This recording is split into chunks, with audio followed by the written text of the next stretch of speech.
ભાઈ શું કહેવાય, બહુ સારું લાગ્યું એમ અમે બધા. ખાસ તો ભાઈ શું કે જેક્સભાઈ ને રમેશભાઈ ને આપણે મળવું એટલે અમારા રમેશભાઈ કીધું ગુજરાતનો સૌરભ જોશી છે, અપોઇન્ટમેન્ટ લેવી પડે. એટલે જેક્સભાઈ રહ્યા ને એમ ટૂંકમાં ડાઉન ટુ અર્થ માણસ છે. એટલે મોટા ભાઈ કેટલી ઢેફલી ખાધી તમે? મજામાં. જો તારી વાડી મને બહુ જ આનંદ આવ્યો. કેવું હા ગામડા જેવું મસ્તીની વાડી જ જાણીને કે ગામડું જ છે. હાલો મિત્રો, અટાણે વાગી ગયા છે સાંજના 9 અને ખાસ તો અટાણે વિડીયો ચાલુ કરવાનું કારણ એક જ છે કે ખાસ આપણી વાડીએ મોટા યુટ્યુબર મહેમાન આવ્યા છે. તો આપણે વિડીયોમાં તો ઘણી વખત જોતા, પણ આજ આપણે એને રૂબરૂ જોઈએ. તો હાલો આપણે એમને મળીએ. મિત્રો, આ આપણા મોટા મહેમાન છે બધા. કેમ છો બધા? મજામાં? અચાનક પધારી ગયા છે એમ. તો જોવો ભાઈ, જનકભાઈ છે, પરેશભાઈ છે ને રમેશભાઈ અને રામભાઈ. તો એટલે હા, રામભાઈ યાદવ ફેમસ નામ હતું રામવાડો એમ. અને ભાઈ શું કહેવાય, બહુ સારું લાગ્યું એમ અમે બધા જમ્યું. રમેશભાઈ બધા બેઠા, ઘણી વાર બેઠા અને બધા ભેગા થઈ એટલે આમ કહો તો હવે તો ખૂટવાની જ નથી. કારણ કે યુટ્યુબ ની વસ્તુ એવી છે મિત્રો કે કદાચ યુટ્યુબ પાસે 24 કલાક આપણે વાતો કરીએ ને અનુભવ કે ખોટી વાત, તોય આમાં અનુભવ ઘટે. પરેશભાઈ અને આમ તો અમારા રમેશભાઈ ને કેટલા સમયથી ફોન માં વાત થતી હતી કે ભાઈ તમારી ફેમિલી લઈને આવો ને અમારી ફેમિલી લઈને આવો, અને એક એવી જગ્યા ડિસાઈડ કરીએ કે અહીંયા ભાઈ હાવ એકદમ શાંતિ હોય, એકાંત હોય, કોઈ ન હોય, આપણા બે ભાઈઓની ફેમિલી હોય. અને એમાં પણ જેક્સભાઈ અચાનક હતા ને રમેશભાઈ ને અમારે કોલ પર વાત થઈ કે ભાઈ અમારે એક જગ્યાએ જવાનું હતું, મીટિંગ અહીંયા કેન્સલ થઈ કે રમેશભાઈ ફ્રી છે? તો રમેશભાઈ કા ફ્રી છે. ઘણા સમયથી વાત થઈ હતી ને ભાઈ, પછી આજે ફ્રી હતા બધા, મારી ફેમિલી પણ આવી છે અને રમેશભાઈ ની ફેમિલી પણ આવી, બધા બેઠા છે. અને પછી જયમુભાઈ વાડીએ ભજીયાનો પ્રોગ્રામ કર્યો હતો, બહુ મજા આવી ગઈ. શું કે રામ યાદવ? રમેશભાઈ તો ફ્રી નતા હાલ, એ તો સર રાજકોટ થી આપણા માટે એનું પ્રોપર મકાન ક્યાં છે કે રાજકોટ માં રહે છે. બરાબર. તો 100% અમારા માટે એના ફ્રેન્ડ અમારે વિઝિટ કરી એ અમારા માટે ધન્યવાદ સ્વરૂપે કહેવાય. અને ખાસ તો ભાઈ શું કે જેક્સભાઈ ને રમેશભાઈ ને આપણે મળવું એટલે બહુ કઠિન. અમારા રમેશભાઈ કીધું ગુજરાતનો સૌરભ જોશી છે, અપોઇન્ટમેન્ટ લેવી પડે. સૌરભ જોશી છે અને એક તો એનો યુનિક જ કન્ટેન્ટ છે. આ તો સૌરભ જોશી એટલે આપણે એવું કે સૌરભ જોશી એની રીતે બરાબર ભાઈ અને ભાઈ એની રીતે બરાબર છે, પણ સૌરભ જોશી નો જે ફેમસતા છે ને એવી ગુજરાતમાં અમારા ભાઈની અને સૌથી મોટું રમેશભાઈ જેક્સભાઈ નું એક મને કામ ગમ્યું શું છે કે એવડા મોટા બધા તમે સોશિયલ મીડિયા પ્લેટફોર્મમાં જેક્સભાઈ ના કરો ને તો કદાચ 1 મિલિયન ફોલોઅર્સ કમ્પ્લીટ થઈ જતા, ઇન્સ્ટાગ્રામ, ફેસબુક બધાના.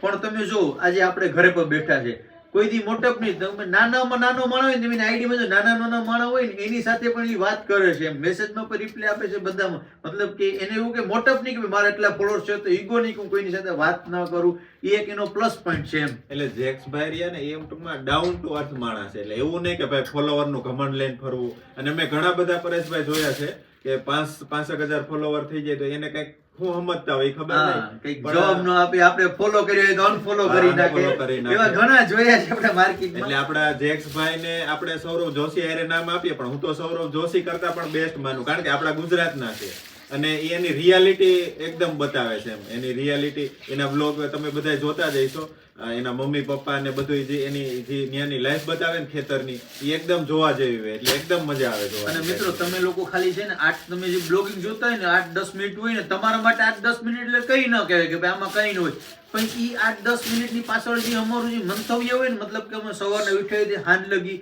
એ તમે જોવો ને તો તમને ખ્યાલ પડે. રિયલ લાઈફમાં તમને એવું હોય ને તો તમારો ફોન હોય ને, તમારો કેમેરો ચાલુ કરીને ખાલી તમે 1 મિનિટ તમારા કેમેરા સામે રમેશભાઈ બોલજો તો તમને ખ્યાલ આવે. તમે 1 મિનિટ તો પરફેક્ટ ન બોલી શકો બરાબર. તો આખા દિવસનું આ બધું મંતવ્ય કરી 8 થી 9 મિનિટનો વિડીયો શૂટ કરી, એડિટ કરી, કમ્પ્લીટ કરીને તમારા લગી અમે આપતા હોય છે.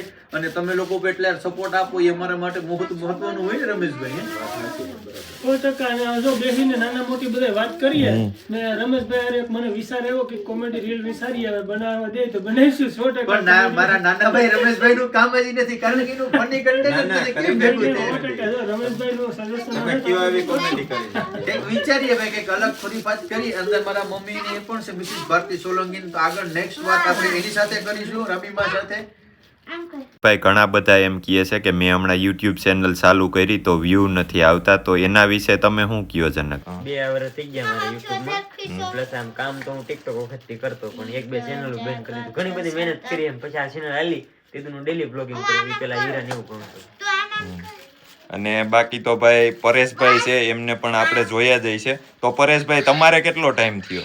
મારે પણ છે ને મેં ટોટલ કેટલી 6 ચેનલ બંધ કરી અને સૌથી મોટું બધીને શું હોય ખબર કે રમેશભાઈ, ચેનલ મોનિટાઈઝ થઈ જાય ને એટલે એની એમ હોય કે હવે હું કે હવે મારા પૈસા વાળો થઈ ગયો, હવે પૈસા આવશે. ભાઈ ખરેખર એવું નથી.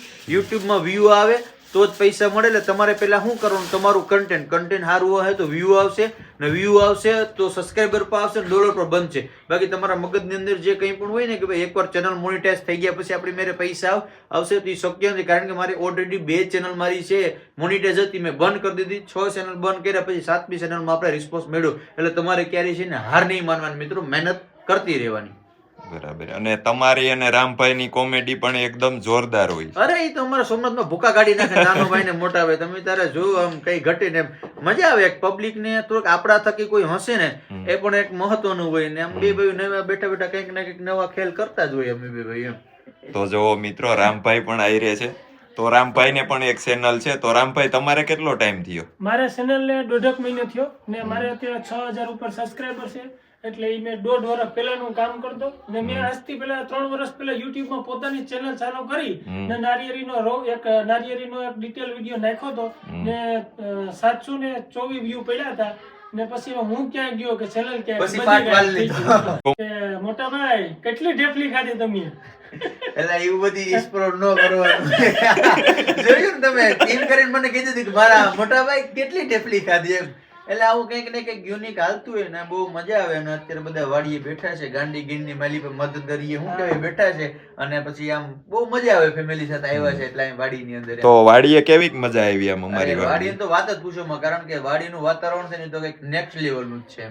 મિત્રો તો ખાસ તો બધા ફેમિલી હારે આવ્યા છે, પરેશભાઈ ને ઈ. તો બેન પણ હારે છે. તો બેન કેવી લાગી આપણી વાડી? મજા આવી અહીંયા આવીને.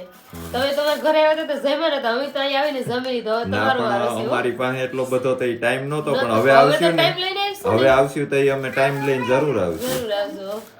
અને મિત્રો બા પણ હારે આવ્યા છે. તો બા કેમ છે? મજામાં? મજામાં હો દીકરા, મજામાં. જો તારી વાડી મને બહુ જ આનંદ આવ્યો. કેવું હા ગામડા જેવું મસ્તીની વાડી જ જાણીને થાય કે ગામડું જ છે. હા. ને જમવાનું પણ બહુ મજા આવી ગઈ. આનંદ અમને થઈ ગયો. ને તમારા અમારે ત્યાં આવવાનું છે ચોક્કસ. બસ ખબર છે પાકું ને? અમે આવશું જમાઈ ટાઈમ લઈ. બસ ફેમિલી ફૂલ સાથે લઈને હા અમારી પણ તમે આજ આવ્યા તો અમને બહુ મજા આવી બધે. મજા આવે જ ને. આપણે બધા યુટ્યુબ ને હું જો આ બધા મળીને એકાબીજાને આપણે ભેરા સાથે રહેવાનું જ માંગીએ, બીજું કઈ. હાલો મિત્રો, તો આપણે જે મહેમાન હતા એ વયા ગયા અને 12 વાગ્યા સુધી અટાણે બેઠા અને બહુ મજા કરી. તો હવે આ વિડીયોને આપણે અહીં પૂરો કરીએ. તો આ વિડીયો તમને સારો લાગ્યો હોય તો લાઈક, શેર ને સબસ્ક્રાઇબ કરવાનું ભૂલતા